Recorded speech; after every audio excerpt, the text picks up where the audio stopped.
The Billionaire's Heir. A love born from a desperate plea. Subscribe to our channel and hit that like button to dive into a story that will pull at your heartstrings and challenge everything you thought you knew about destiny. Hello, beloved listeners. How are you doing today?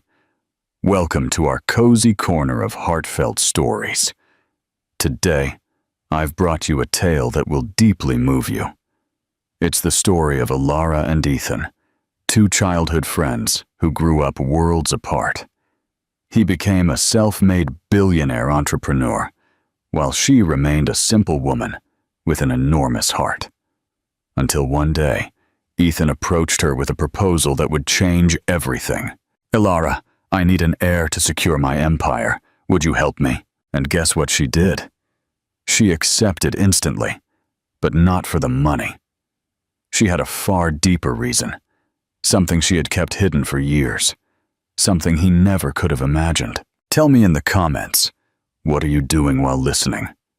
Are you at work, commuting home, enjoying your afternoon coffee, or preparing dinner? I love knowing how you experience these moments with us. If you're already curious to uncover Alara's secret, leave a heartfelt like and get comfortable, because this story has twists that will take your breath away. Let's begin.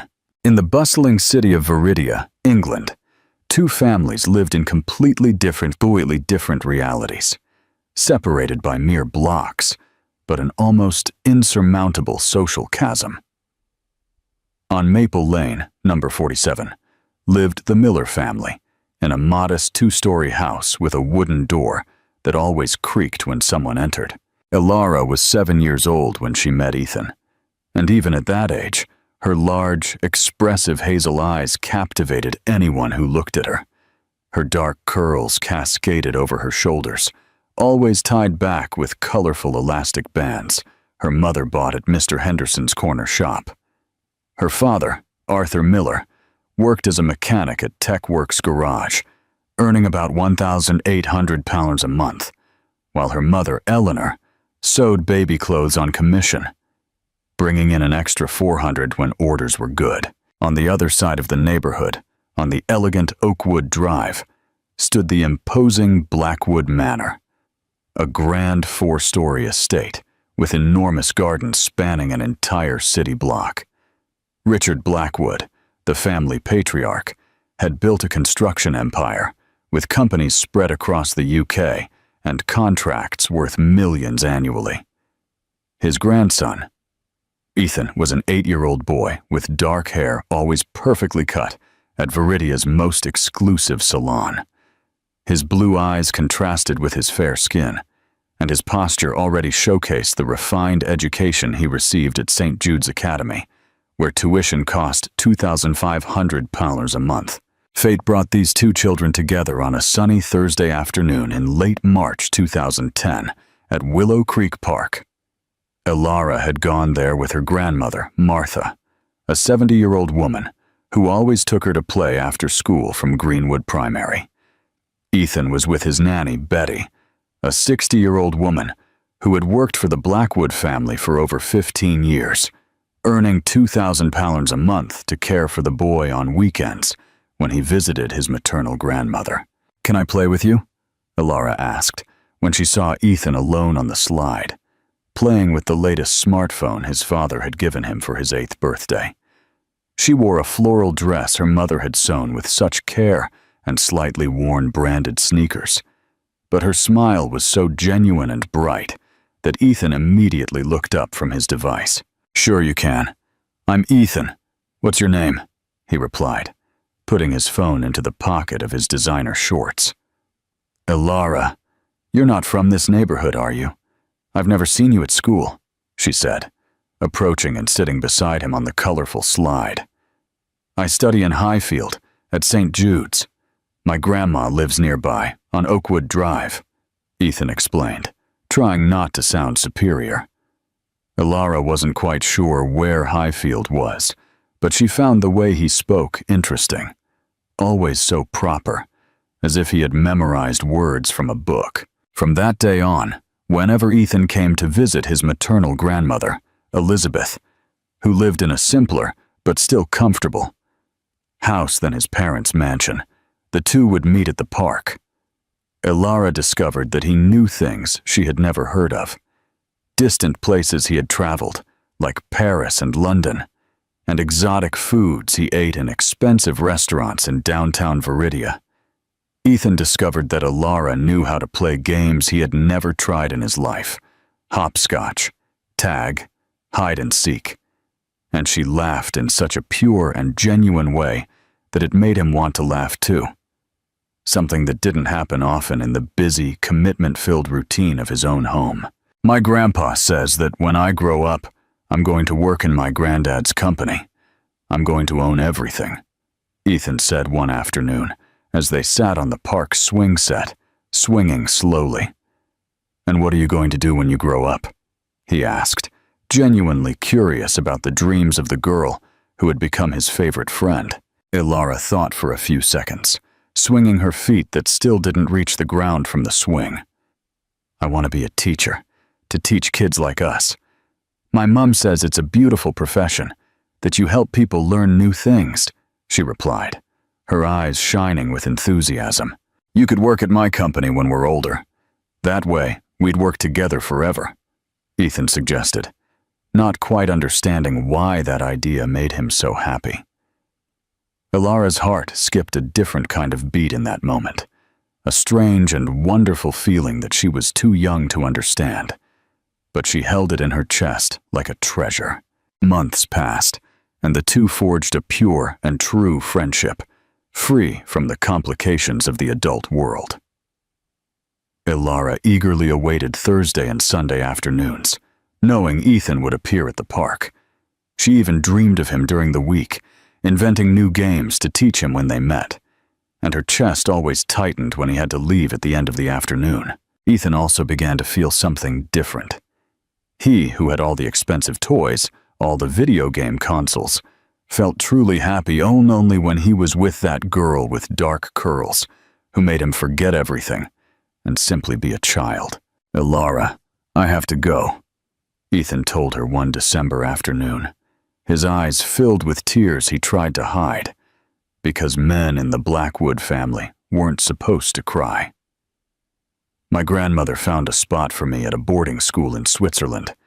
She says I'll learn to be a real businessman there, that I'll prepare to run the company, he explained, trying to sound mature, like the adults spoke to him. But his voice cracked. Ilara felt her world collapsing around her. At 8 years old, she already knew she loved Ethan, in a different way than she loved her other friends from school or the street. But you'll come back, right? She asked, her voice trembling as she held back tears. Of course I'll come back, and when I do, you'll be here waiting for me. Right? Ethan asked, taking her small hand in his. Always, I'll wait for you always, she replied.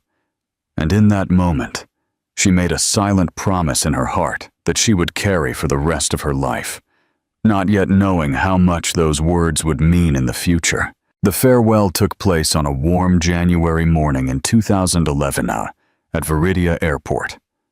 Ilara wasn't there, of course. Her family didn't even have a car for such a long and expensive trip to the airport. But Ethan took with him a colorful beaded bracelet she had made for him, with much care using the colors of the English flag, and a photo of the two of them that Betty had taken at the park on a particularly happy afternoon. Ilara kept the blue metal toy car he had given her on their last day in her dresser drawer, along with the promise etched in her heart that one day he would return to seek the friendship they had built. And so began a separation that lasted 15 long years, but could never erase the first love of two children who didn't yet know they were destined to meet again, and discover that some feelings are too strong for time to destroy. Do you think Ilara and Ethan will ever find each other again? Share your predictions in the comments below. A fated reunion. 15 years later, in March 2023, Ilara Miller walked along Grand Avenue in Viridia, carrying a paper bag from the Book Nook filled with textbooks she had just bought to prepare for the following week's lessons. At 23 years old, she had become exactly what she dreamed of as a child, an early childhood teacher at Ramsey Primary, a public school in the Parkside neighborhood where she earned $2,400 a month and adored every day of working with her 4- and 5-year-old students. Her dark curls now reached her waist, always pulled back in a messy bun during classes, and those large hazel eyes remained her trademark, shining every time she spoke of her little pupils. She lived in a cozy 2-bedroom apartment on Elm Street in the Oakwood neighborhood, which she shared with her best friend, Chloe, a nurse at Central Hospital. They each paid $600 in rent and split expenses with the organization of someone who had learned to live without luxuries, but with dignity. That sunny Thursday afternoon, she was returning from her postgraduate course in psychopedagogy at Viridia University, where she paid £450 a month with an academic scholarship she had earned. She decided to pop into the Old Mill Cafe in the Abbey Gardens for a flat white and to grade some art activities the children had done during the week. It was a place she had frequented for 2 years, ever since she discovered they made a special latte that cost only $4 and came with a little cream pastry that always reminded her of her childhood at her grandmother's house. As she looked for a table at the back of the cafe, always preferring the quieter corners to concentrate on her work, Ilara heard a familiar male voice ordering a black coffee at the counter. Something in that deep, velvety voice made her stop in her tracks and look over her shoulder. And when her eyes met the back of the man, dressed in an impeccable navy blue suit that clearly cost more than her monthly salary, her heart raced in a way it hadn't in years. Her hands began to tremble. Her breathing became erratic, and for a moment she thought she would faint right there, in the middle of the cafe. "Ethan," she whispered softly. But he didn't hear her over the noise of the espresso machine and the conversations of the other customers. The man slowly turned to find a table, and when his deep blue eyes met her hazel ones, time simply stopped. 15 years dissolved in a single second, and there they were again. 2 children in a park, looking at each other as if the whole world was made just for them. The same connection, the same chemistry, the same feeling that they were finally complete. Ethan Blackwood, at 24 years old, had become exactly what destiny and family had planned for him, but in an even more impressive way than anyone expected. Graduating summa cum laude in business administration from Harvard University, with an MBA in business management from the London School of Economics, and a specialization in international markets from Wharton School, he had taken over the vice presidency of Blackwood Constructions 2 years prior, when he returned permanently to England after more than a decade studying at the best schools and universities in the world.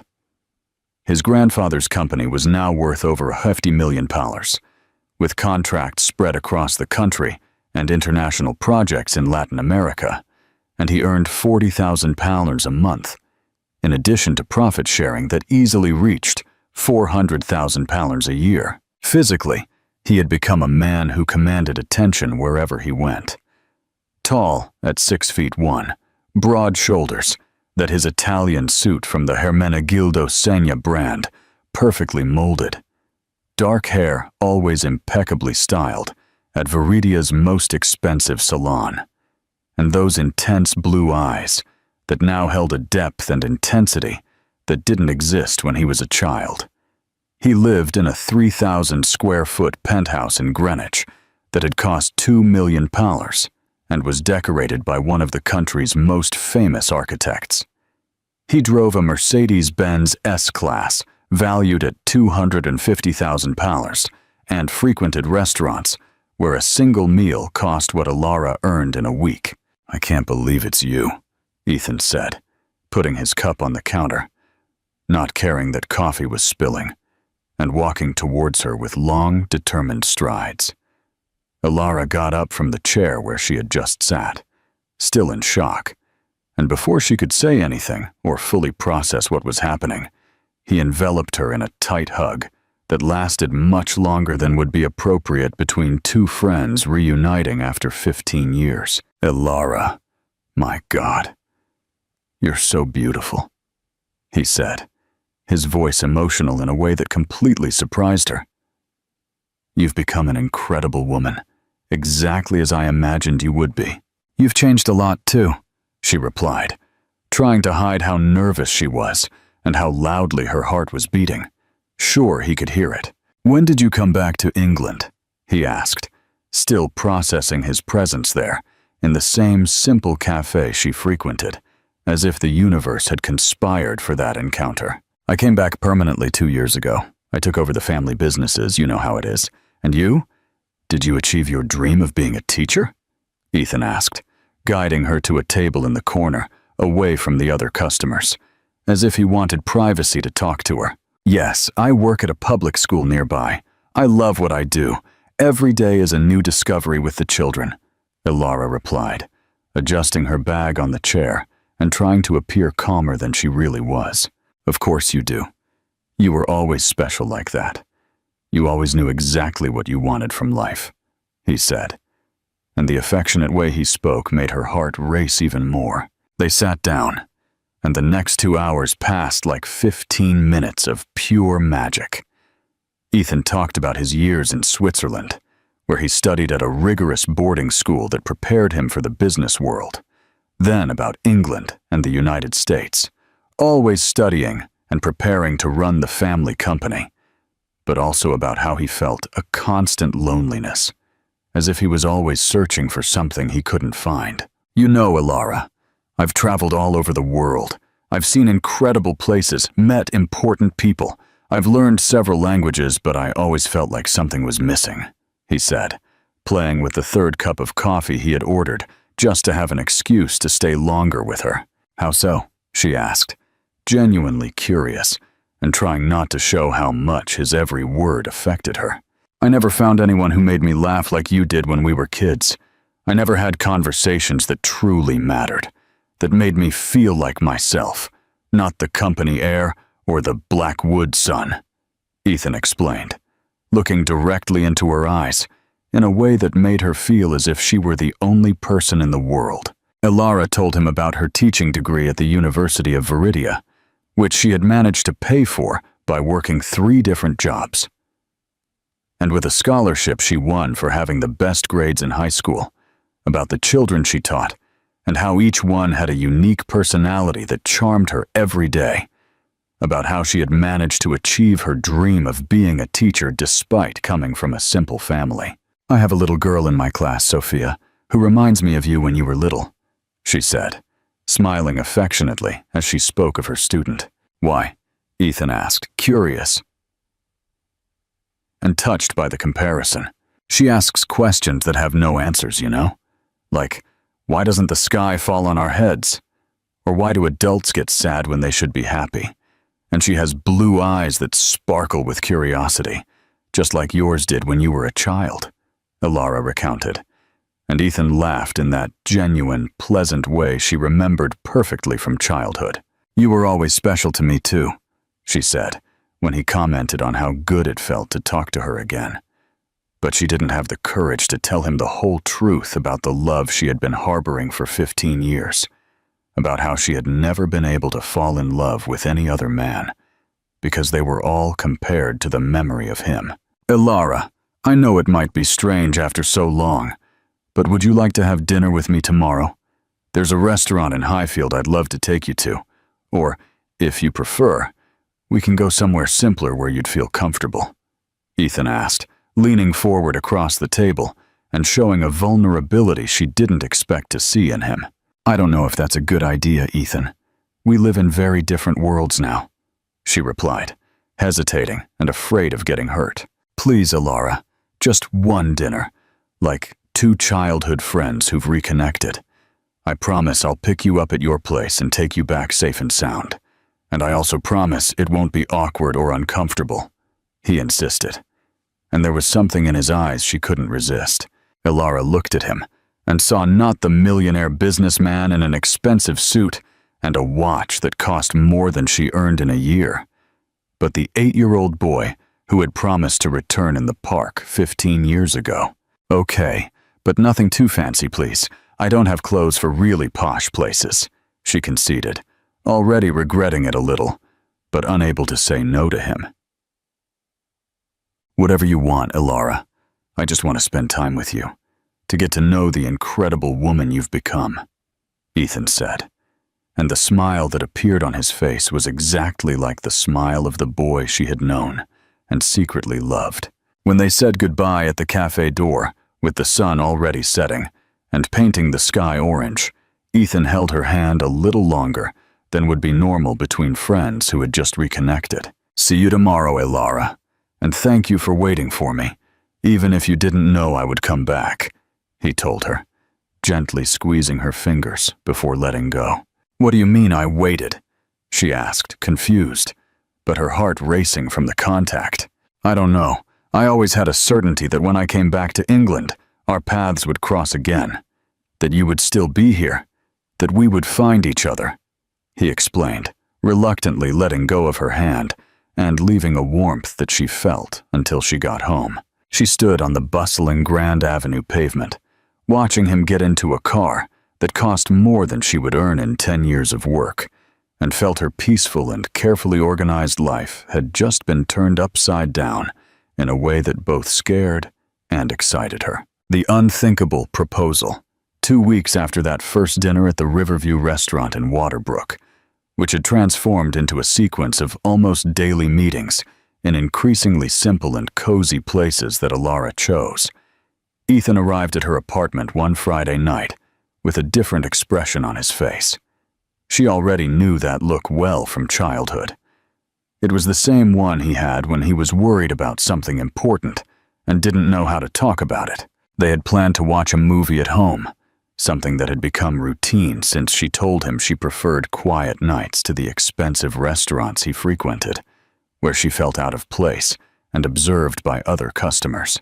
"You're acting strange today," Elara said, pouring the Albarino white wine he had brought, a 150-pounder bottle, which cost far more than she spent on drinks in an entire month, but which he carefully chose, thinking about what she might like. "Has something happened at the company?" she asked, noticing how he paced the small living room without being able to sit down, nervously touching his gold Rolex watch, which was worth more than her car. He was wearing simple Zara jeans he had bought on sale and a basic white mango blouse.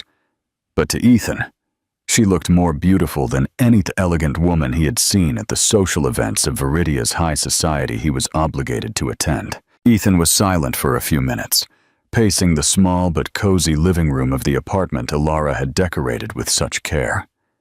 The walls were adorned with colorful drawings made by her students, which she cherished like treasures, family photographs in simple frames bought at the local market, and a few books stacked on a pine wood bookshelf she had bought at a second-hand furniture store in Old Town Viridia for $40. The contrast between that simple but loving environment and his modern, cold penthouse in Greenwich with designer furniture and priceless works of art was evident and made him question many things about his own life. "Elara, I need to talk to you about something very serious," he finally said, stopping in front of the small window overlooking the bustling street, observing ordinary people going about their normal lives. "It's about the company, about my family, about my future, and maybe about our future too."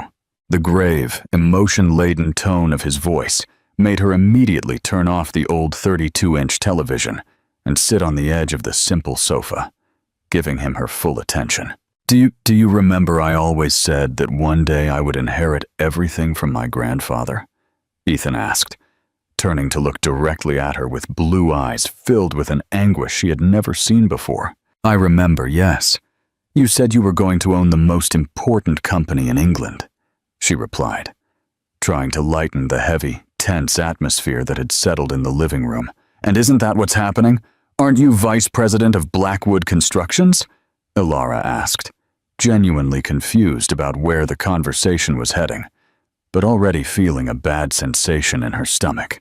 "I am vice president, but it's not that simple," Ethan replied, running his hands through his hair in a nervous gesture she remembered perfectly from childhood. "My grandfather, Richard, is 82 years old, and last week the doctors at Central Hospital gave him the final diagnosis. He has stage 4 pancreatic cancer, and he has at most a year to live." Ilara immediately got up from the sofa and went to him, placing her small hand on his strong arm in an instinctive and natural gesture of comfort that she always made when someone she loved was suffering. "Ethan, I'm so sorry. I know how much you love your grandfather, how much he means to you," she said, with all the sincerity in the world, remembering how he spoke of his grandfather with admiration when they were children. "The problem isn't just the illness, Ilara. It's the inheritance issue, which is much more complicated than I imagined," he continued, covering her hand with his large, warm one, feeling the comfort that only she could give.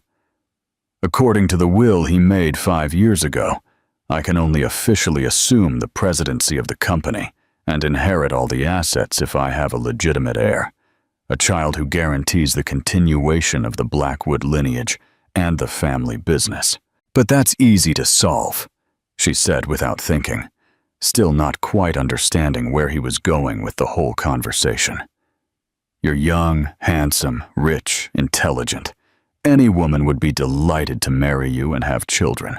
The expression on his face became even more serious and troubled when she said that, and he moved a few steps away from her, as if those words had hurt him in some way. "It's not that simple, Ilara," Ethan replied, his voice lower and filled with a pain she didn't understand. "Why isn't it simple?" Ilara asked, beginning to genuinely worry about the direction the conversation was taking.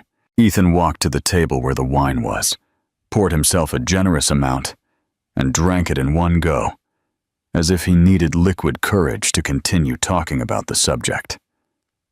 "Last week, along with my grandfather's tests, I had some complete medical tests done that I had been postponing for months due to work," he said, avoiding her gaze and focusing on the empty glass. "The results showed that I have a condition called severe azoospermia. It's a condition where—" He stopped, took a deep breath, and forced the words out. "Where I can't have children naturally, the probabilities are less than 1%. "Where you can't have children," Ilara completed, feeling her heart tighten in a strange way, a mix of sadness for him and something she couldn't quite identify. Because her friend Chloe was a nurse and always explained various medical conditions during their evening conversations, she had already heard of this type of problem, but she never imagined it could affect someone so close to her. "Exactly. The best fertility specialists in Viridia confirmed the diagnosis," Ethan said, approaching her again, but now maintaining a physical and emotional distance that hadn't existed before. "Ilara, if I don't have an heir by the end of next year, when my grandfather dies, my cousin, Brandon, will automatically take over the company. Everything my grandfather built for 60 years, everything my father worked to maintain and expand, will fall into the hands of someone who only wants to sell everything and split the money among the cousins." "But there are modern treatments, aren't there? In vitro fertilization, artificial insemination, all those technologies," she asked, still trying to process all the heavy information he was unloading on her. "There are treatments, but the doctors at the Vita Clinic, the best in England, said that in my specific case, due to the severity of the condition, the chances of success are very low, less than a chance of it working," he explained, taking a deep breath and preparing for the most difficult part of the conversation. "That's why I've thought of a different alternative, a solution that could work," Ethan said, looking directly into her hazel eyes, with an intensity that made her understand that something very important was coming. The silence that settled in the living room was so heavy and full of tension that Ilara could perfectly hear the cars passing on the street below, the voices of neighbors talking on the building's staircase, even the annoying ticking of the wall clock that had been a gift from her mother when she moved into the apartment. "What kind of alternative?" she asked, her voice coming out lower than normal, already imagining that she wouldn't like the answer he was about to give her. "Artificial insemination with genetic material from an anonymous donor who has physical characteristics similar to mine," Ethan spoke quickly, as if he wanted to get those words out as fast as possible before losing his courage. "The child would be legally registered as my son, would be my legitimate heir before the law, and I would be able to keep the company in the family and honor my grandfather's legacy," he explained, carefully avoiding her gaze. "And the mother of that child? Who would the mother be?" Elara asked, though a part of her already knew exactly what answer he was going to give her. Ethan looked at her with an intensity and vulnerability that made her understand everything before he even said a single word. "I was thinking of you." The words came out as a whisper laden with emotion, but they sounded like a scream in the absolute silence of the living room. "Elara, I trust you more than anyone else in the whole world. You are the only person I know who would do this for the right reasons, without financial interest, without wanting to take advantage of the situation or blackmail me later," he continued, desperate to explain all the reasoning he had done. "Ethan," she began, but he raised his hand, asking her to let him finish, saying everything he had rehearsed. "I know it's a lot to ask. I know it's a crazy thing, that it will change your life completely for the next 9 months. But I've thought about offering more than fair compensation for your time, for the sacrifices you'll have to make, for your generosity in helping me," he said, walking to the table where he had left an expensive black leather briefcase she hadn't noticed when he arrived. £400,000, paid in monthly installments during the pregnancy, plus a 2-bedroom apartment in Oakwood in your name when the child is born. Elara felt her legs go weak and had to lean against the wall to keep from falling. £400,000 was more money than she would earn in 15 years, working as a teacher at the public school. It was enough money to buy her own apartment in a good area, help her parents who still lived in the simple little house in the old town and were getting older, do a specialization abroad if she wanted, and have financial security for the rest of her life. "Ethan, that's a lot of money," she said, trying to process an amount she never imagined she would see in her life. "It's not that much for me. If I lose the company, I'll lose much more than that. And besides, you deserve much more than that for what you would be doing for me," he replied pragmatically. "It's not about the money," she said, trying to organize her thoughts, which were in a complete whirlwind.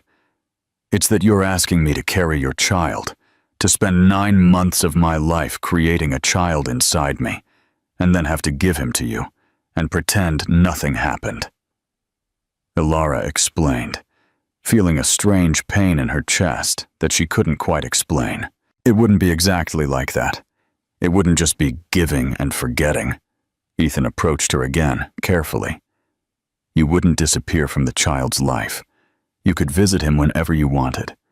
You could be part of his life, be an important presence. You would be like a very special and beloved aunt." "An aunt," she repeated, feeling the pain in her chest increase and become almost unbearable.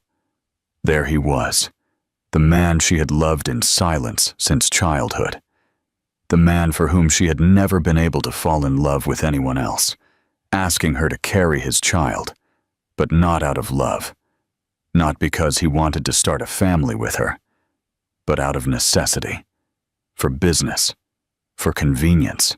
"Ethan, have you ever thought that maybe it would be better if you tried to find someone you truly love?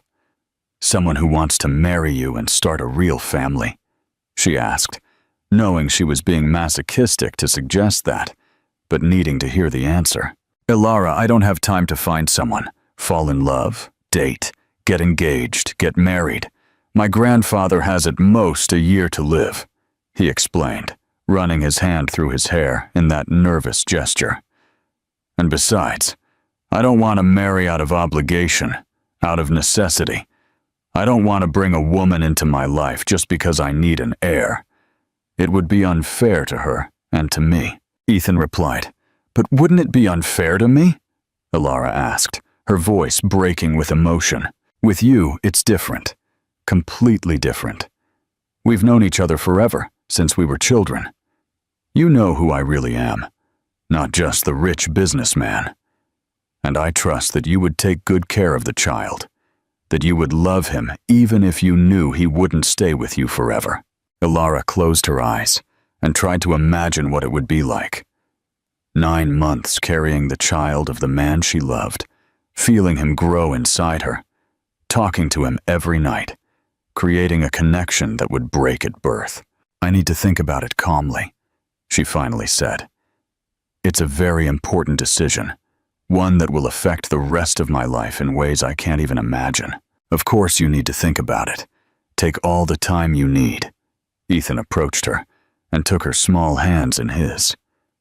But Elara, you would be the most important person in my life if you agreed to do this. I will be eternally grateful to you, and I will ensure that you never regret this decision. That night, after Ethan left, and she was alone in the silent apartment, Elara stayed awake until the sun came up. She thought about the boy she had met in the park 15 years ago, about the incredible man he had become, about the love she had carried in silence for so long that it was already a part of her. And she thought that perhaps this was the only opportunity she would have to truly be a part of his life, to have a piece of him forever, even if no one else knew. What would you do in Elara's situation? Would you accept Ethan's proposal? Tell us why in the comments. The contract and the mansion. On Monday morning, with trembling hands and a racing heart, she called his mobile. Ethan, it's me, Elara. I accept your proposal. The following Thursday, after that life-changing call, Elara found herself sitting in the offices of Davies & Cobey Solicitors, located on the 30th floor of an imposing building on Grand Avenue in Viridia, where every square foot was worth more than her entire home, and the reverent silence was only broken by the distant traffic noise far below. So, Ms. Miller, let's review the main terms of this agreement. Mr. Edward Davies, a distinguished 55-year-old man with impeccably styled gray hair, suits costing £12,000, and an impeccable reputation among Viridia's elite, meticulously explained each clause of the contract Ethan had ordered, prepared with maximum discretion and absolute secrecy, Mr. Davies said with a professional voice, adjusting his Cartier glasses that cost £6,000 and opening a genuine Italian leather folder. Mr. Ethan Blackwood agrees to pay the total amount of $400,000 divided into monthly installments of $44,500 during the 9 months of gestation. In addition, he will fully cover all medical expenses, including premium health insurance from Medicare, which costs $1,000. Consultations with Viridia's best specialists, routine and emergency tests, imported vitamins, supplements, in short, everything necessary to ensure a healthy pregnancy. Elara tried to pay attention to every word, but the figures were so surreal and astronomical that her simple mind had difficulty processing those amounts. Ethan sat beside her in an Italian leather armchair that probably cost more than all the furniture in her apartment, wearing a charcoal gray suit from the Italian brand Brioni that cost £10,000, and she could smell the expensive, sophisticated perfume he used, Tom Ford Oud Wood, which cost $1,500 a bottle and had a woody, distinctive aroma that made her feel a little dizzy whenever he came close. Elara, do you have any questions about the clauses so far? He asked gently and carefully, noticing that she was quieter than usual and seemed a little lost amidst so much formality and complicated legal language. It's a lot of information at once, she replied honestly, looking at the thick 20-page document full of complex legal terms she could barely understand. Ms. Miller will also receive a 2-bedroom, 2-bathroom apartment in the upscale Oakwood neighborhood, a valued area of the city, valued at £300,000, which will be definitively transferred to her civil name on the day of the child's birth, with all necessary legal documentation. Mr. Davies continued, turning the pages of the contract with precise movements.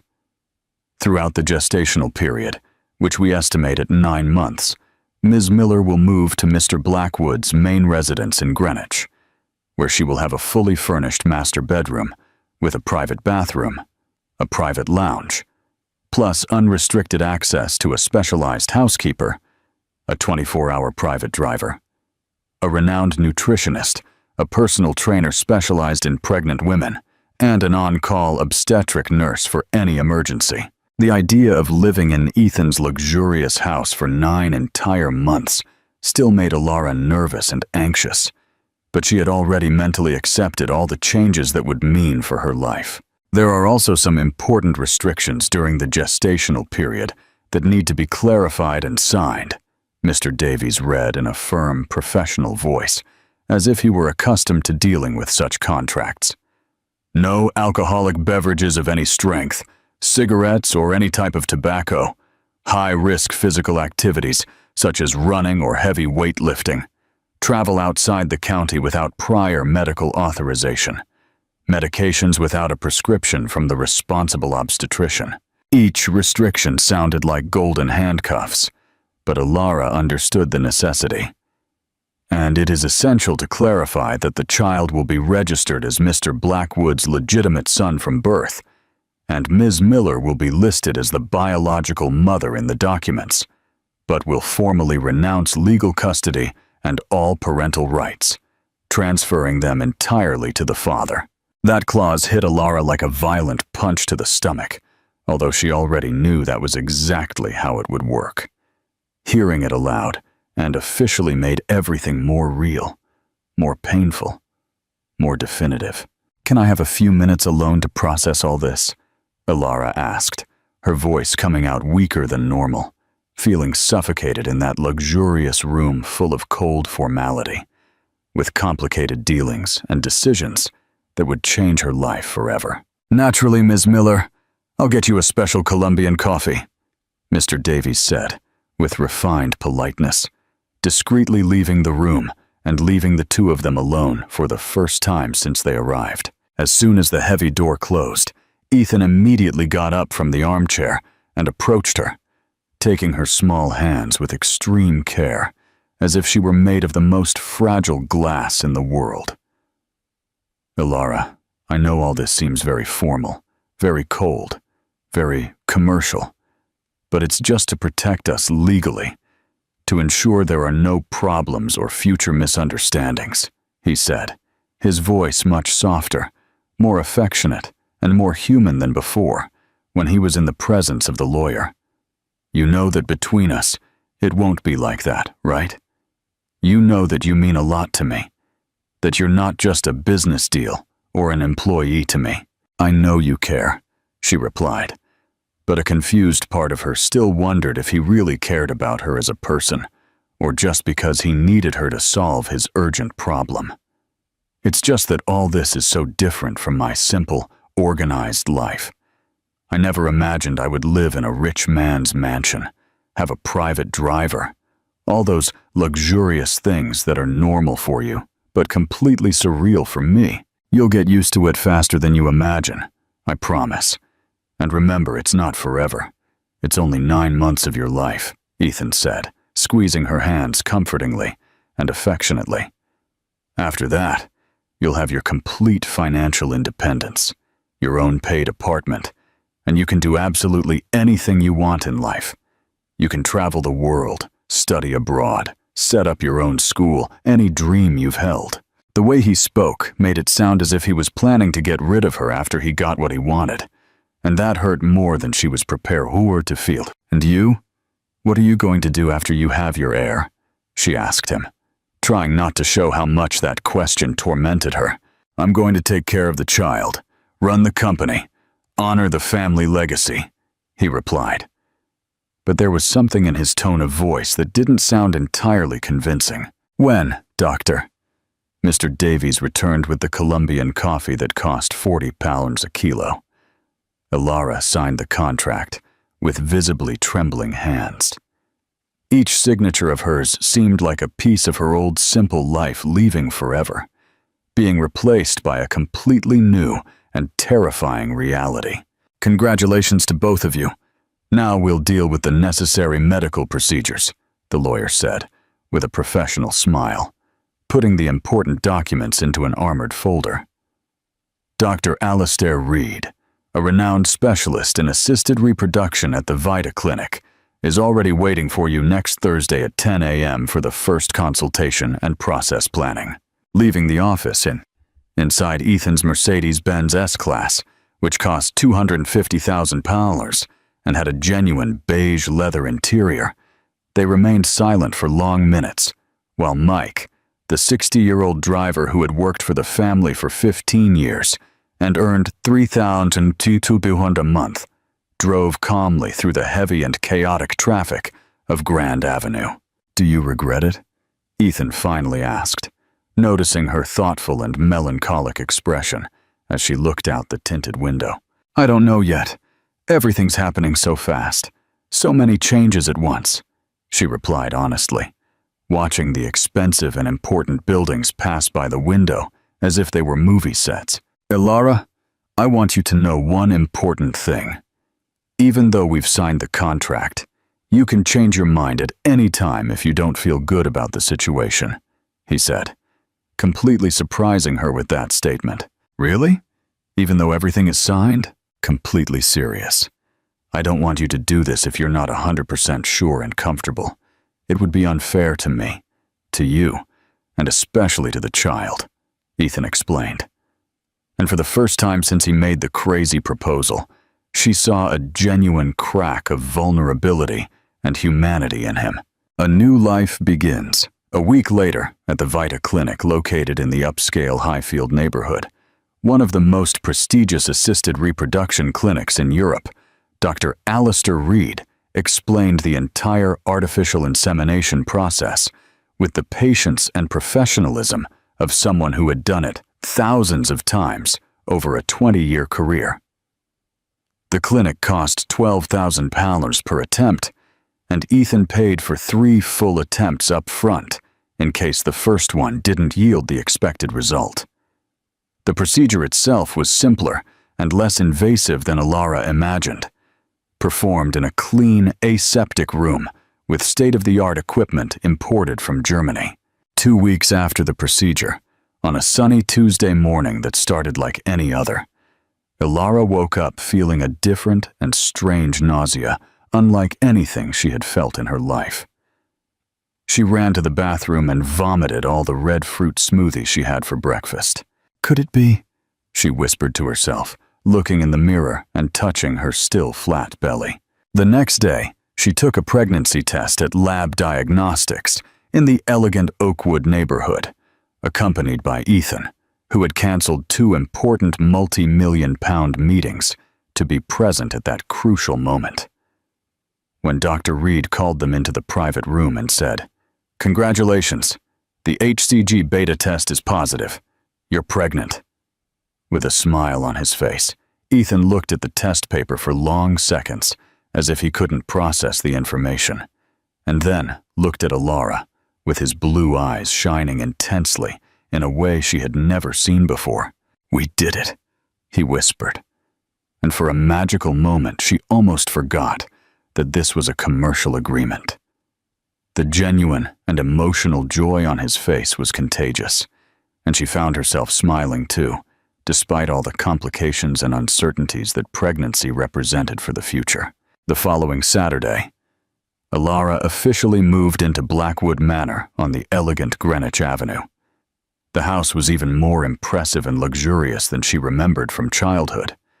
4 imposing stories, enormous and perfectly manicured gardens that looked straight out of a magazine, a blue swimming pool that resembled a 5-star resort, and staff who moved silently to keep everything absolutely perfect.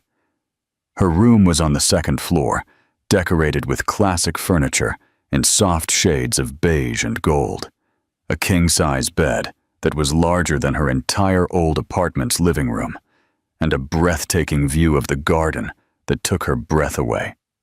Every morning, Sarah will take care of all your meals, always keeping pregnancy nutrition in mind, Ethan explained, introducing her to the cook, a friendly 50-year-old woman who had worked for the family for 2 decades and earned £2,800 a month. Anything you want to eat, any strange craving, just ask her. Thank you, Sarah, Alara said, trying to be polite, despite feeling completely out of place in that luxurious environment. Oh, honey, it will be a pleasure to take care of you and the baby, the woman replied with a genuine, maternal smile that reassured her a little. On the first night sleeping in the mansion, Alara dined alone in the formal dining room that seated 12, eating grilled salmon with asparagus that Sarah had specially prepared, thinking about the necessary vitamins for pregnancy. Ethan was at an important business meeting that had run very late. The solitude in that gigantic, silent house was deafening and heavy, very different from her small apartment, but full of life and laughter with Chloe. When Ethan finally arrived home, around 11 at night, he found her on the room's terrace, looking at the stars and the full moon in Viridia's clear sky. "How was your first day here?" he asked carefully, approaching her on the spacious terrace. "Strange. Everything is very beautiful, very perfect, very luxurious, but—" She stopped, searching for the right words, not to sound ungrateful. "But it doesn't feel real," he completed, showing that he understood exactly what she was feeling. "Exactly. It feels like I'm living someone else's life, like I'm an actress." Expensive movie. "You'll get used to it in time, and I'll try to be more present. I promise. I'm just sorting out some urgent company matters so I can dedicate myself more to the pregnancy," Ethan said, and there was a sincerity in his voice that made her believe he truly cared about her well-being and the baby that was growing. The first weeks of pregnancy were more challenging than Alara imagined they would be. Morning sickness was constant and intense, sometimes lasting all day, and she lost 6 pounds because she couldn't keep anything solid in her stomach for more than a few hours. Dr. Alan Thompson, the renowned obstetrician Ethan hired, who charged $100,000 per private consultation, said it was completely normal, but prescribed some imported medicines and special supplements to alleviate the most bothersome symptoms. What surprised her most was discovering how attentive and caring Ethan was, far beyond what she expected from someone who was simply fulfilling a commercial contract. Every morning, before leaving for work at the company, he would gently knock on her bedroom door to ask how she had slept and how she was feeling. "Did you sleep well? Is the nausea better today?" he always asked, with the same genuine concern in his voice, and when she said yes, he would smile in a way that lit up his entire face. When she mentioned one morning that she really missed eating warm butter rolls from the bakery near her old apartment in Oakwood, he sent Mike to fetch 10 fresh rolls every day at 6 a.m. When she commented that she missed talking to the children at school, he suggested she work only half days so she wouldn't get too tired and would have more time to rest. "You don't need to do all these things for me," Alara said one warm Thursday afternoon when he arrived home, carrying a basket of organic fruits that cost £150 and which she had casually commented looked delicious in a magazine ad. "Do what?" Ethan asked, looking genuinely confused, as if those affectionate gestures were the most natural thing in the world. "Taking care of me as if I were special to you, as if you really cared," she explained, feeling vulnerable and exposed. Speaking about it so directly. "But you are special to me, Alara," he replied without hesitating for a second. "You always were special since we were children in the park." The first glimpse, in the 12th week of pregnancy, they had their first ultrasound at Dr. Thompson's private practice located at Viridia General Hospital, one of the most expensive and prestigious in the city. Ilara was lying on the padded examination table with her belly exposed, and the clear, cold gel spread over her skin, which was already starting to become slightly rounded, while Ethan held her hand and looked fascinated at the screen of the ultra-modern machine. "There's your baby," Dr. Thompson said with a professional smile, pointing to a small, moving figure on the black and white screen. "You can see the little head here, the little arms forming here, and the little legs here." Ethan was completely silent for long seconds, staring at the screen as if he were witnessing the greatest miracle of the universe. Ilara saw genuine tears forming in his blue eyes and felt her own heartache in a way that was both painful and good. "He's so tiny, but he's already so formed," he whispered,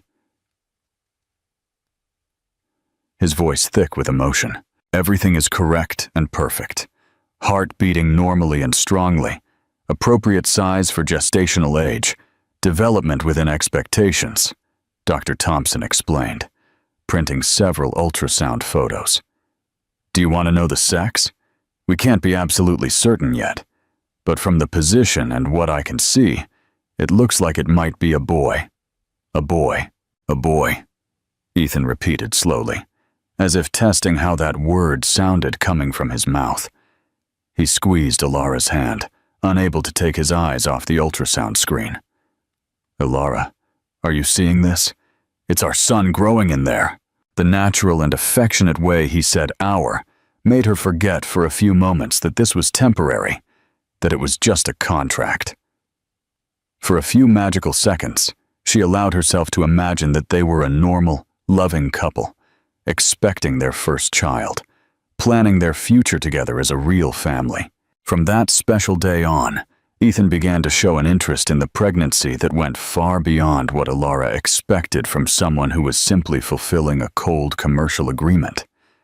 He bought every book on pregnancy and child development he could find at the Book Nook in Westwood Mall, spending over $800 on specialized national and imported literature.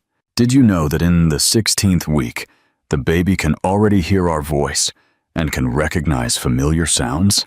he asked one night during dinner, after spending the entire afternoon reading a thick book on fetal development. "I didn't know that," she replied, finding his growing enthusiasm both strange and extremely endearing. "Maybe we should talk to him every day.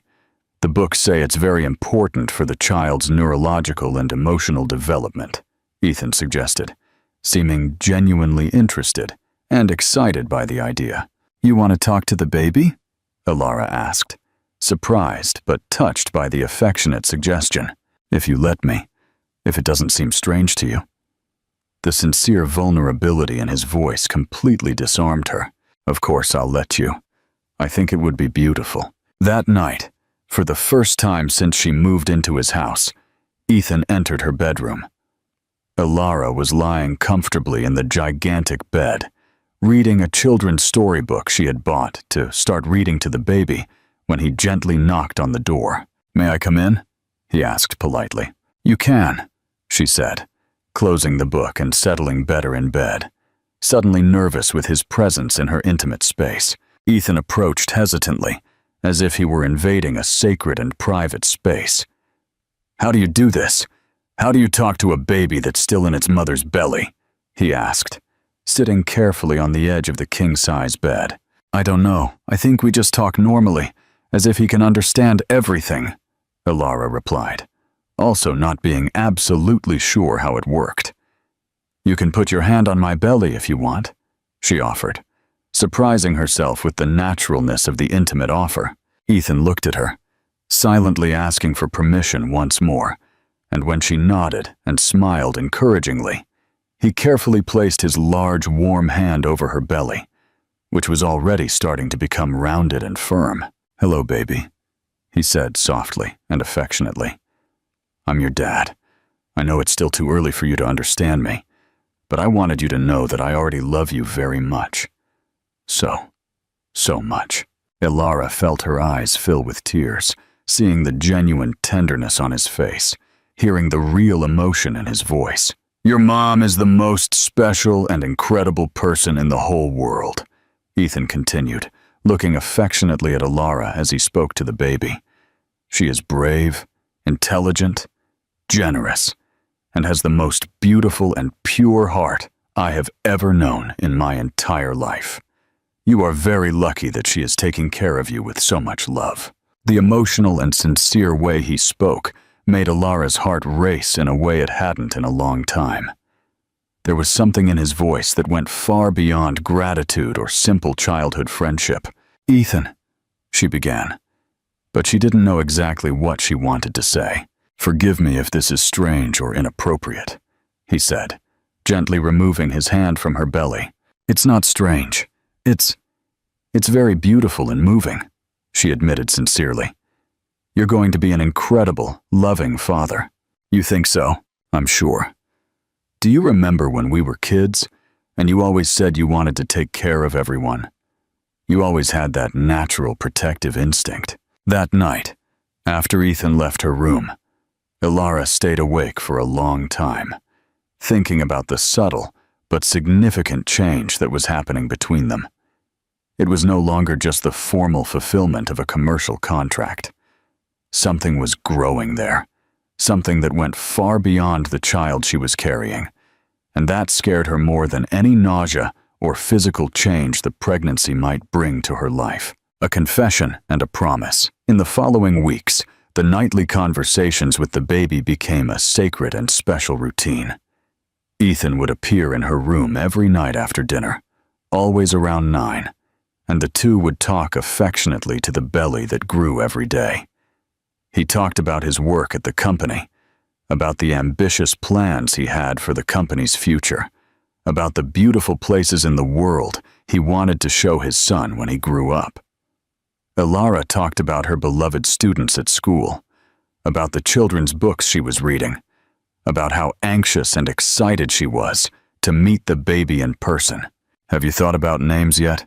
Ethan asked one special night when she was 18 weeks pregnant, and her belly was already impossible to hide or disguise.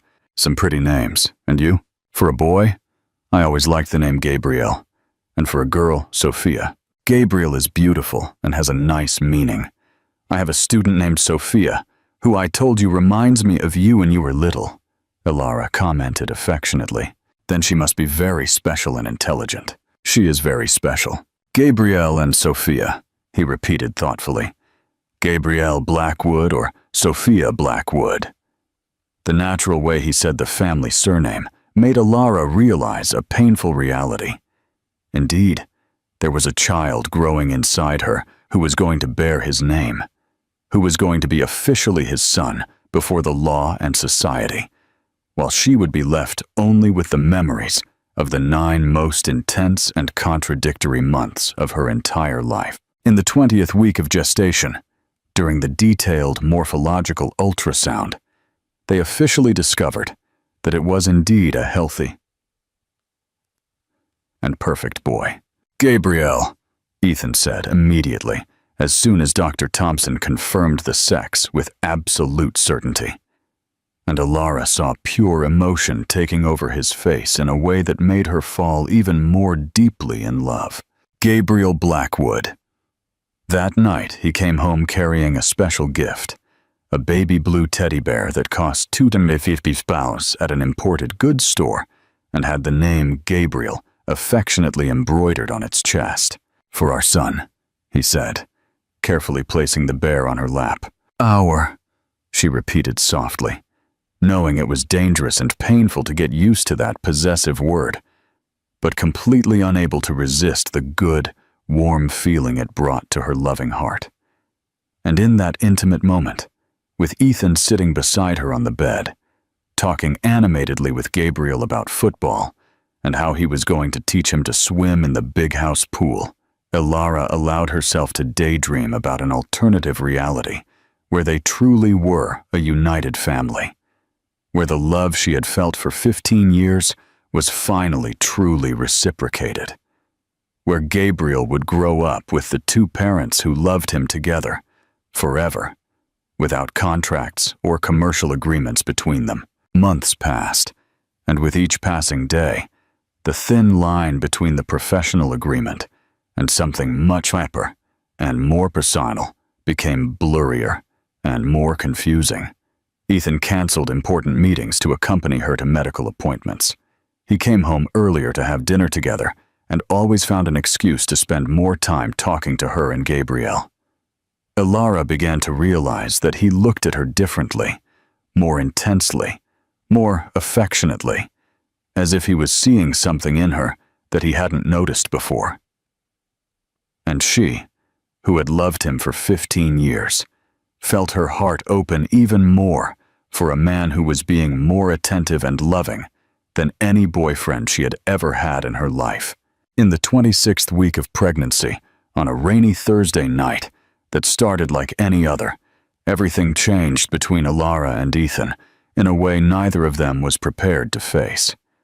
She was in her room, lying comfortably in bed, reading a book about child development, when she heard the front door close and his familiar footsteps coming up the stairs. It was almost 10 p.m., later than usual, and she could hear by his heavy breathing that he was tired after a long and stressful day at the company. "Ilara!" he called, gently knocking on her bedroom door as he did every night. "May I come in? I know it's late, but I wanted to talk to Gabriel before bed." "Of course you can," she replied, marking her page in the book and settling more comfortably in bed. When he entered, she immediately noticed something different about him. His suit was wrinkled, his tie undone, his hair disheveled, and in his blue eyes, there was an intensity she had never seen before. "Has something happened at work?" she asked, concerned by the troubled expression on his face. "Nothing important, just some difficult meetings with investors." "And what?" he replied, sitting on the edge of the bed with a heavy sigh. "Ilara, can I tell you something? Something I've never told anyone." The intimate and vulnerable tone of his voice made her sit up in bed, paying full attention.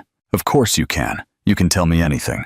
Today, during the most important meeting of the day with Japanese investors who could change the company's future, "I caught myself thinking about you," he said, looking directly into her eyes. "Thinking about how you were, if you were eating well, if Gabriel was moving a lot. And I realized that this has been happening for weeks. I can no longer concentrate on work because my mind is here with you two." Ilara felt her heart race in a way that had nothing to do with pregnancy. "Ethan," she began, but he raised his hand, asking her to let him continue. "Let me finish, please, because if I don't say this now, I'll never have the courage," he said, running his hands through his hair in a nervous gesture. "Ilara, when I made you that proposal, I thought I was going to be able to keep everything on a professional level, that it was just going to be an agreement between friends, something practical to solve my problem." He stopped, took a deep breath, and looked at her with an intensity that made her forget to breathe. "But I couldn't. Every day that passes, every conversation we have with Gabriel, every time I see you taking care of our son with so much love, I've fallen in love with you." The silence that followed was absolute and charged with electricity. Ilara looked at him, trying to process the words she had dreamed of hearing for 15 years. "Are you serious?" she whispered, her voice trembling. "Completely serious. I love you, Ilara, not as the mother of my son, not as a friend who is doing me a huge favor. I love you as a woman, as the person I want by my side for the rest of my life." The words came out laden with such intense emotion that she felt tears forming in her eyes. "Ethan, you can't say that now," she said, trying to protect herself from what she felt. "I'm 6 months pregnant, full of hormones, living in your house depending on your money. Don't you think you might be confusing gratitude with love?" "I'm not confusing anything," he replied, moving closer to her on the bed. "I loved you before you agreed to carry Gabriel. I just didn't realize it until you came back into my life." "What do you mean you didn't realize it?" she asked, her heart beating so fast she was sure he could hear it. Do you remember when I said I always had the feeling of looking for something that only existed in the past? Ethan asked, taking her hands in his. I was talking about you. All these years I was looking for you in all the women I met. But I didn't realize it until you came back into my life, and I remembered what it was like to feel true happiness. That's very convenient, Ethan, she said, trying to protect herself even though she felt her heart melting.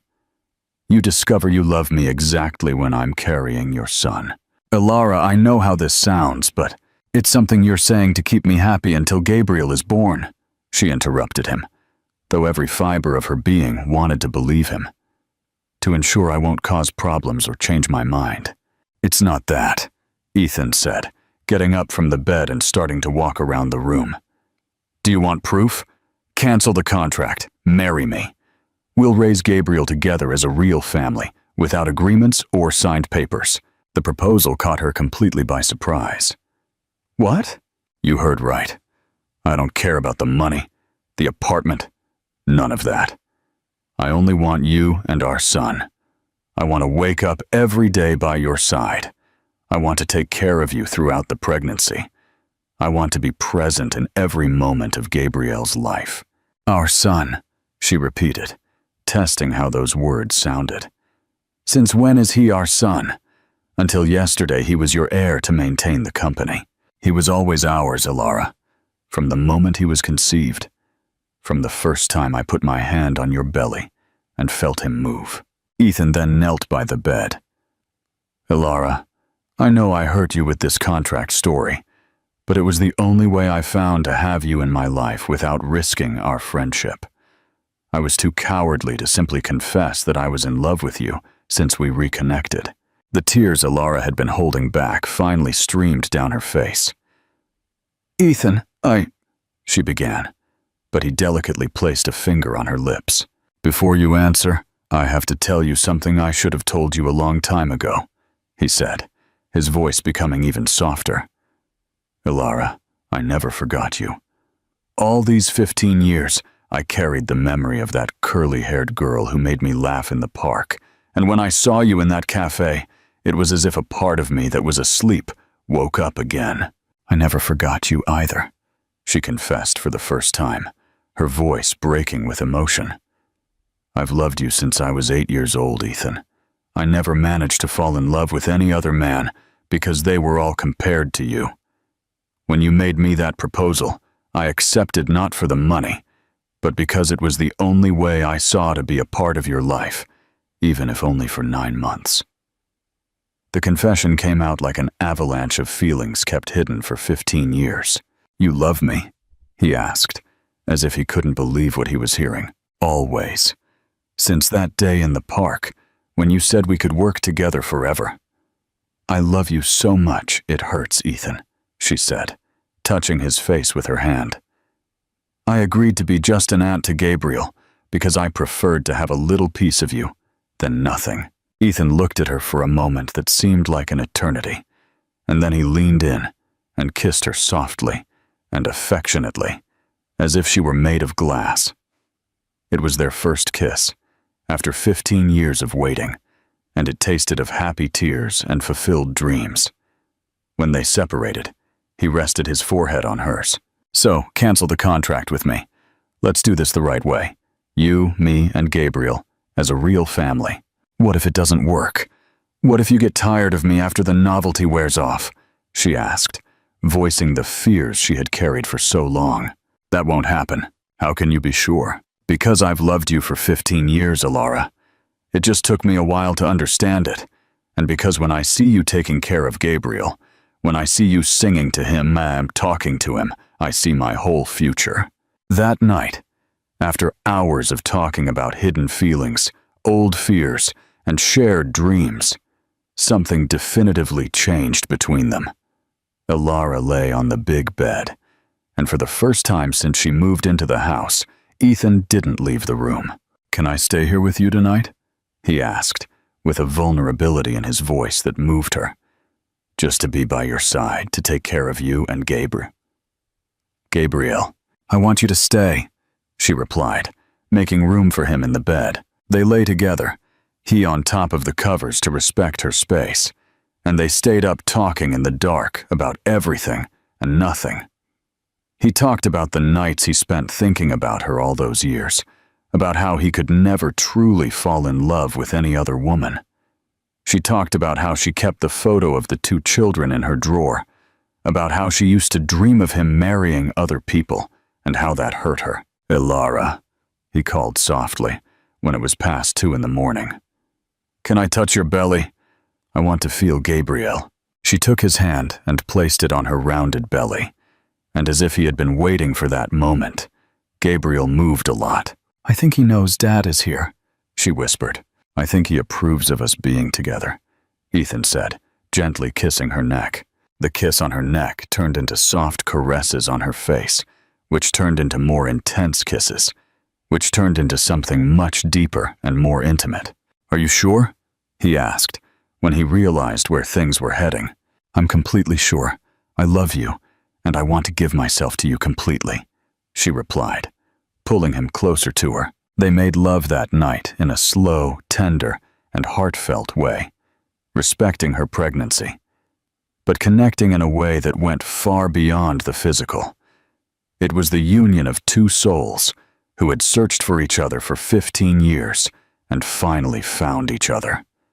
Every caress was a declaration of love. Every kiss was a promise of the future. Every loving whisper was the confirmation that this was forever. When the sun rose this next morning, they woke up embraced in the big bed, with Gabriel moving softly in her belly, as if he was happy with the new reality. "Good morning, my love," Ethan whispered, kissing her forehead. "Good morning," she replied, still not believing it was real. "Are you still sure you want to cancel the contract?" "More sure than ever. I want to be your husband, not your contractor. I want to be Gabriel's father, not just his legal owner." That morning they called Mr. Davies, requesting an urgent meeting to cancel all the commercial terms of the agreement. "Are you completely sure of this decision?" the lawyer asked, surprised. "Absolutely," Ethan replied, taking Ilara's hand. "We want to get married and form a real family." And so, what began as a cold commercial agreement transformed into the greatest love either of them had ever experienced, proving that sometimes destiny uses the most unexpected paths to unite 2 people who were always meant for each other. The truth unveiled 3 weeks after that night that changed everything between them, when Ilara was 29 weeks pregnant and getting used to the new reality of being Ethan's fiancée, and not just the contracted mother of his child. An unexpected call destroyed all the happiness they had built together. It was a sunny Tuesday morning, and they were having breakfast in the garden of the house, planning the intimate wedding they wanted to have before Gabriel was born, when Ethan's mobile rang, showing the name of Dr. Alastair Reed, the assisted reproduction specialist. "Dr. Reed, has something happened?"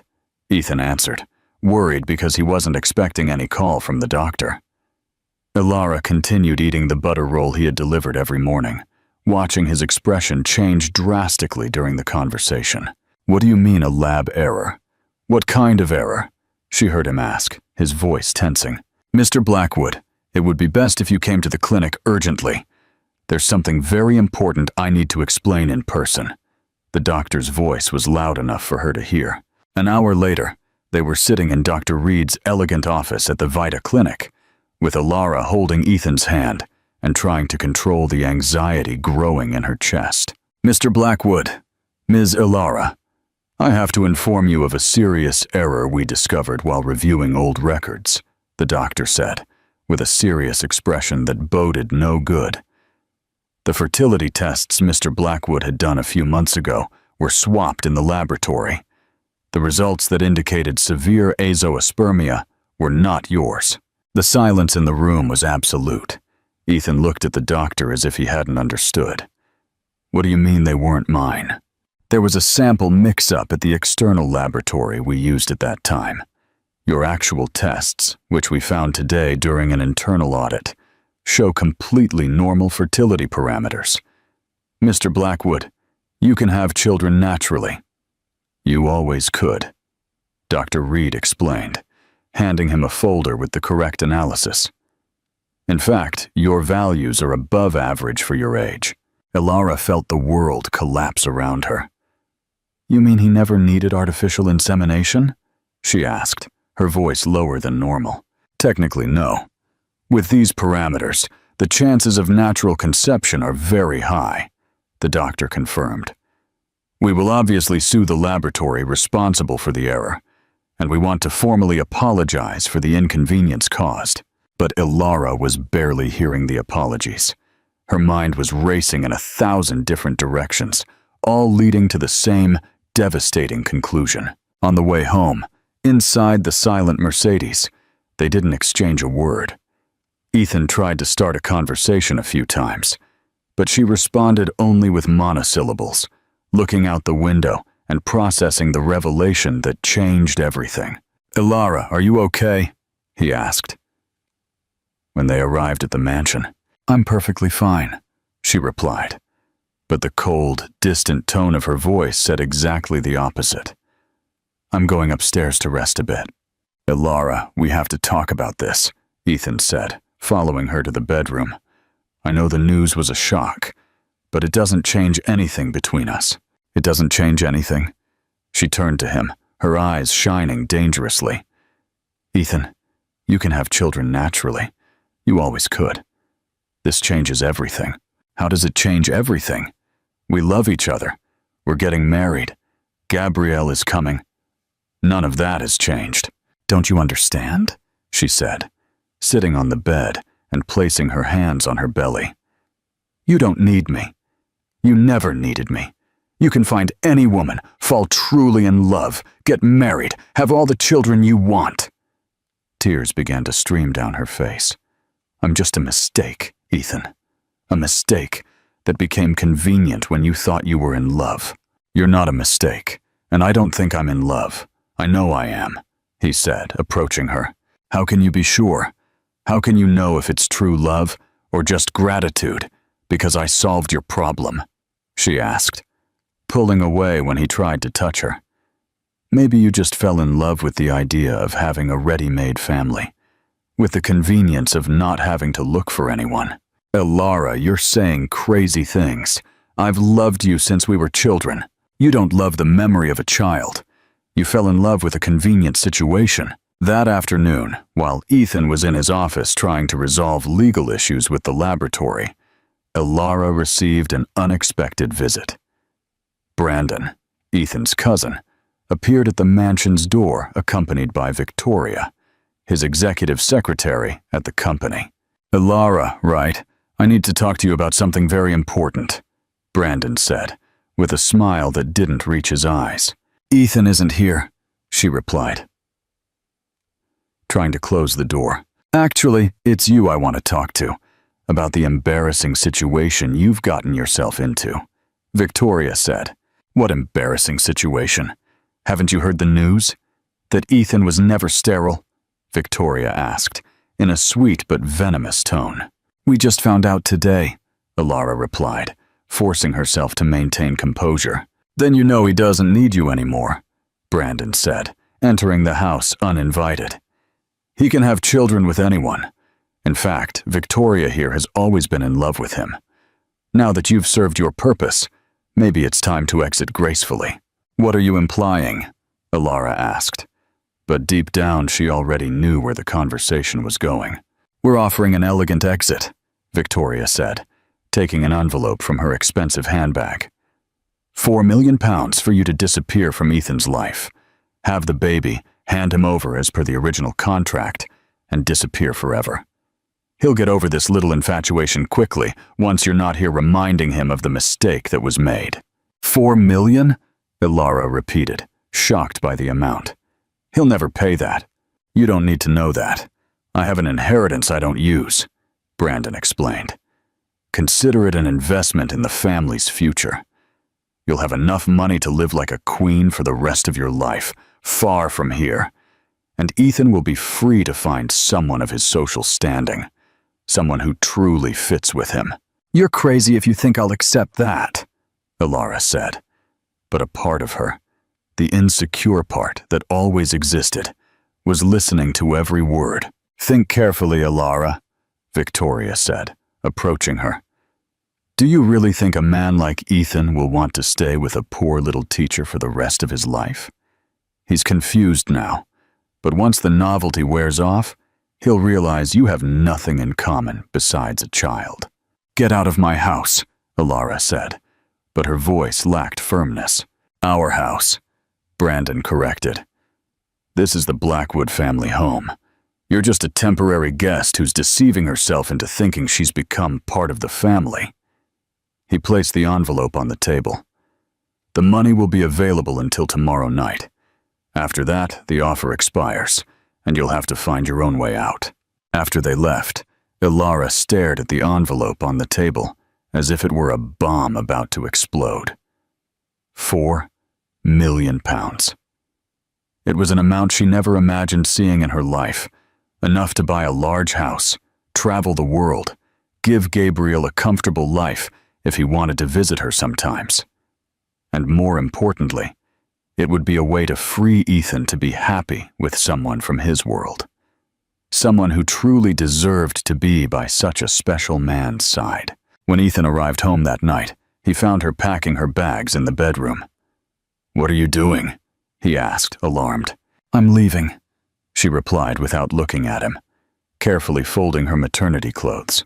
"Leaving? We haven't talked about this properly yet. There's nothing to talk about, Ethan. You can have children with anyone. You don't need to stay with me out of obligation." "Obligation? Elara, I love you. This has nothing to do with obligation," he said, taking her clothes and throwing them back into the suitcase. "Do you love me, or do you love the idea of having a ready-made family?" she finally asked, looking at him. "Answer truthfully.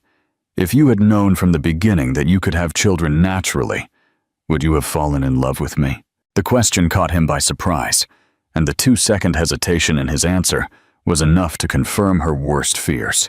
"You hesitated," she said, her voice breaking. "You hesitated because you know that maybe you wouldn't have noticed me if you hadn't needed me." It wasn't hesitation, it's a complicated question, Ethan tried to explain. "It's not complicated. Is it yes or no? Would you have fallen in love with a poor teacher if you hadn't needed her to carry your child?" His silence was more eloquent than any answer.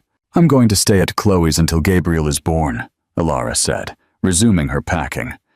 "Then we'll talk about visits." "Elara, please don't do this. We can resolve this situation. The only thing that needs resolving is me, and I'm resolving myself," she replied, closing the suitcase. "You'll find someone better, Ethan. Someone who truly deserves to be in your life." "You deserve to be in my life," he said. But she was already walking down the stairs with her suitcase in hand. "Elara, come back here. We need to talk about this properly."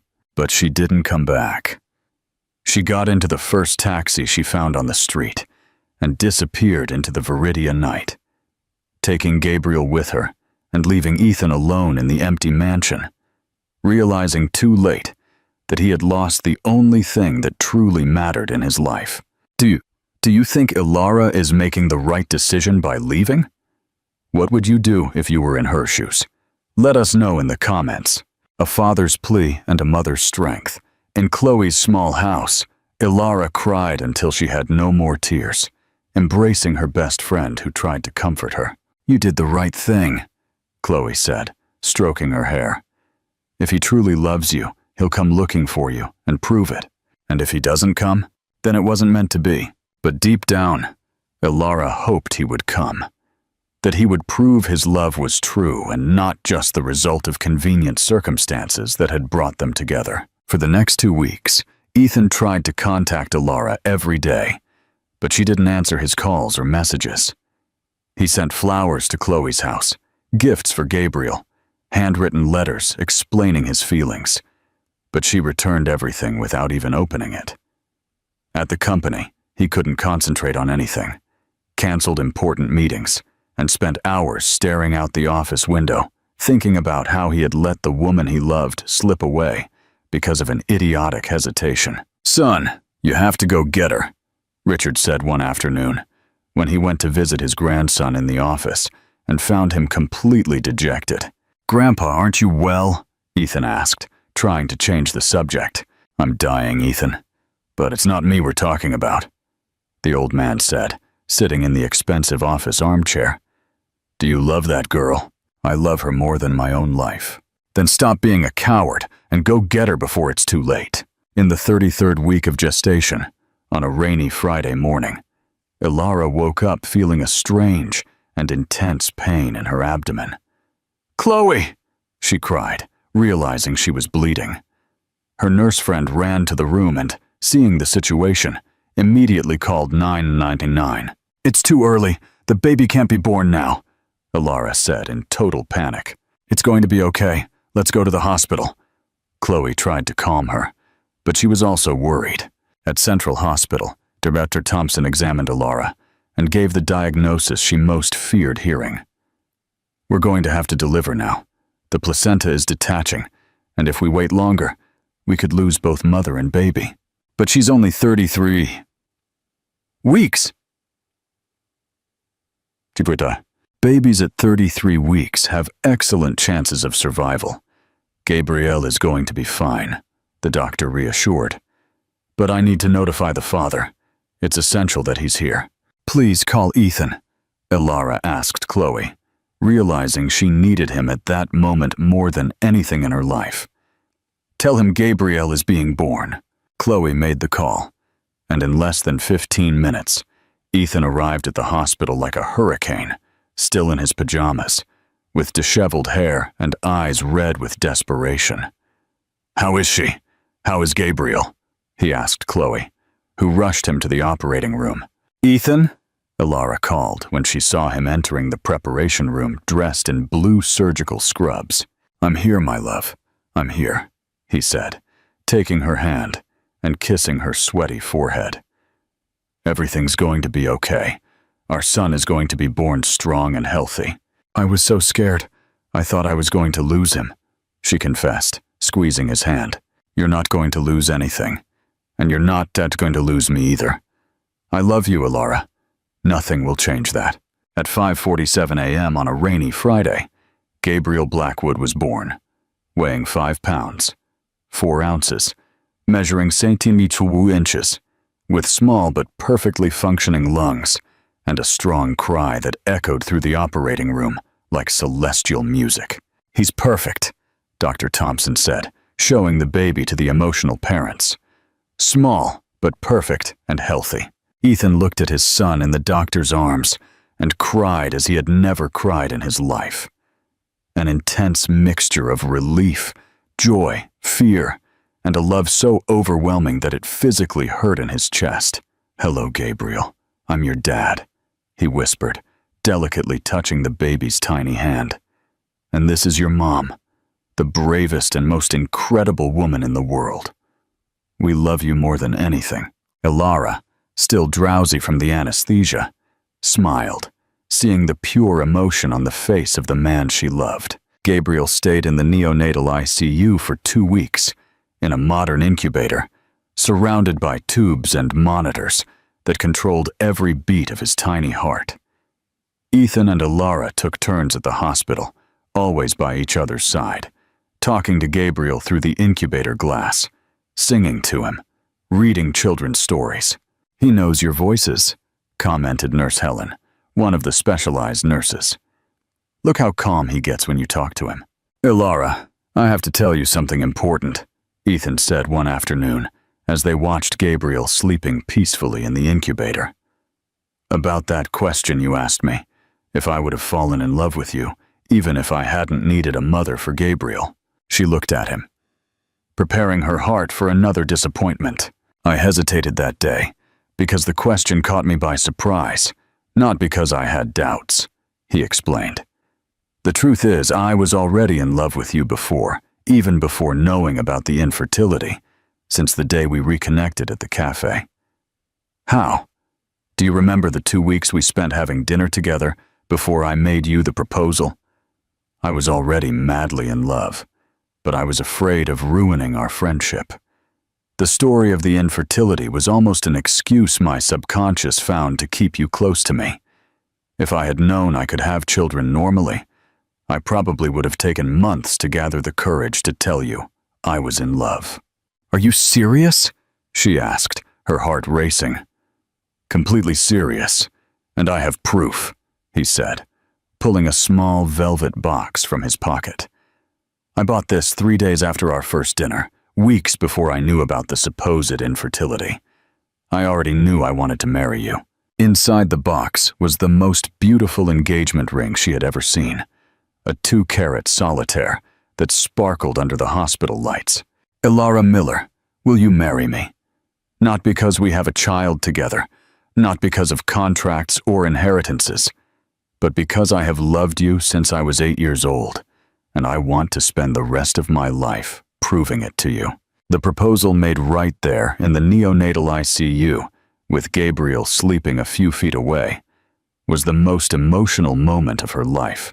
"Yes," she replied, without hesitating for a second. "Yes, I want to marry you." What a turn of events. Were you surprised by Ethan's confession? What do you think about his proposal in the hospital? Tell us in the comments. A family complete. Gabriel was discharged from the hospital weighing 7 pounds, strong and healthy like any full-term baby. His arrival home was magical. Ethan had transformed the nursery into a work of art, with handmade white furniture, hand-painted wallpaper with clouds and birds, and a musical mobile that played the lullaby they always sang to him during pregnancy. "Welcome home, my prince," Elara whispered, placing Gabriel in the crib for the first time. The wedding took place 3 months later, in an intimate ceremony in the mansion's garden, decorated with thousands of white and yellow flowers. Elara wore a simple but elegant wedding dress from designer Paloma Rose, which cost $15,000, and carried Gabriel in her arms throughout the ceremony. Today, we are not only uniting 2 people in marriage, but celebrating the birth of a family that has been blessed by true love, the priest said, as the 3 of them looked at each other with infinite emotion. Richard, who had miraculously recovered from cancer after experimental treatment in the United States, held Gabriel during the party and told all the guests, "This child is the future of our company. But more important than that, he is proof that love always finds a way to happen." During the newlyweds' dance in the illuminated garden, with Gabriel sleeping peacefully in the arms of his great-grandmother Betty, everyone knew they were witnessing a true love story. 2 years later, on a sunny Sunday morning, Elara woke up feeling familiar nausea. Ethan rushed to the bathroom. "What's wrong, love?" he asked, appearing at the door with Gabriel crawling behind him. "I think I'm pregnant again," she said, showing him the positive test. But this time naturally. Ethan picked her up and spun her around the house while Gabriel clapped, not quite understanding the celebration. "2 children," he said, kissing her passionately. "Gabriel from destiny, and this one from nature. Both from love," she corrected, touching her belly that would soon start to grow again. "Our family is complete." And it was. Gabriel grew up surrounded by love, becoming an intelligent and affectionate child who adored playing in the same park where his parents met. His little sister Sophia was born 9 months later, with her mother's hazel eyes and her father's mischievous smile. At the company, Ethan became one of the most respected businessmen in the country, but he always managed to get home in time for family dinner. Elara returned to teaching, now at a private school she founded herself, specializing in humanized early childhood education. And every night, before going to sleep, they would pass by the children's room and silently give thanks for having found their way to each other. "Do you regret anything?" Ethan asked one night, as they watched Gabriel and Sophia sleeping. "Nothing," Elara replied, snuggling into his arms. "Not the contract, not the confusion, not the suffering. Because all of that brought us here, to our perfect family, to our forever love," she corrected. And they kissed right there, in the children's room, knowing they had built something that would last for all eternity. And so, What began as a desperate commercial agreement transformed into the greatest love story either of them could have imagined, proving that sometimes destiny uses the most winding paths to lead two twin souls to each other, and that true love always finds a way to overcome all difficulties. And so we come to the end of the story of Alara and Ethan, two childhood friends who discovered that true love always finds a way to happen, even through the most unexpected paths. Thank you all for following this story to the end. I hope you were as moved as I was telling it. If you enjoyed it, please leave a heartfelt like, subscribe to the channel, and share it with someone special. Until the next story.